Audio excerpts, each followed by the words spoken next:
Ito ang GMA Regional TV News. Nahatid na ng GMA Regional TV ang maiinit na balita mula sa Visayas at Mindanao.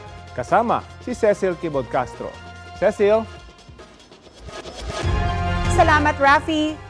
Mahigit 30 pisong milyong halaga ang hinihinalang shabu ang nasabat sa isang ginang dito sa Cebu City.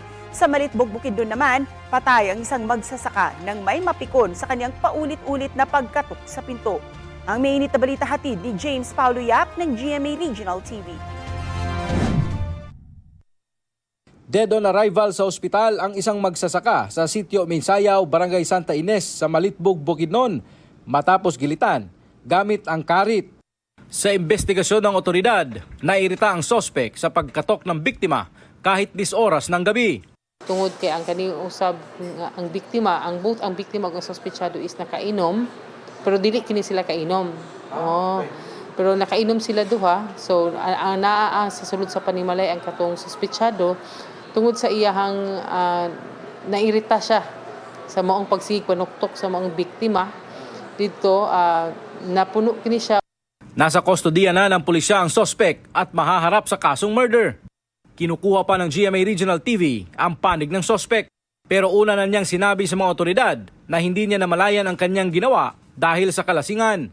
Sa background investigation giwas ng kapulisan, wala gid sila iaway.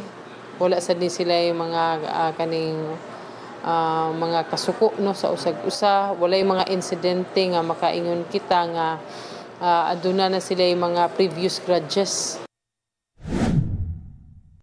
Sangkot ang ilang motorsiklo sa magkahiwalay na aksidenteng nakuhanan ng CCTV sa Talisay City, Cebu. Dahil naka-red ang traffic light, huminto ang mga motorsiklong iyan sa Talisay, Cebu. Pero ang sumusunod na motor, mabilis pa rin ang andar. Umiwas man ang rider nito, pero nabangga pa rin niya ang motor sa unahan.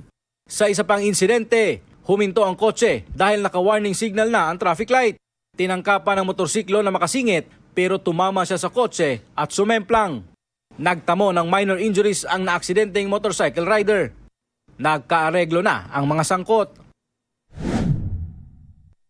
Nasabat ang aabot sa 34 million pesos na halaga ng hinihinalang shabu sa isang ginang sa Barangay Carreta sa Cebu City. Ayon sa PIDEA Region 7, tumagal ng 3 linggo ang kanilang monitoring para mahuli ang sospek. Bukod sa 5 kilo ng hinihinalang shabu, nakuha rin ang isang cellphone at iba pang ebidensya. Walang pahayag ang sospek. James Paulo Yap ng GMA Regional TV, nagbabalita para sa GMA Integrated News.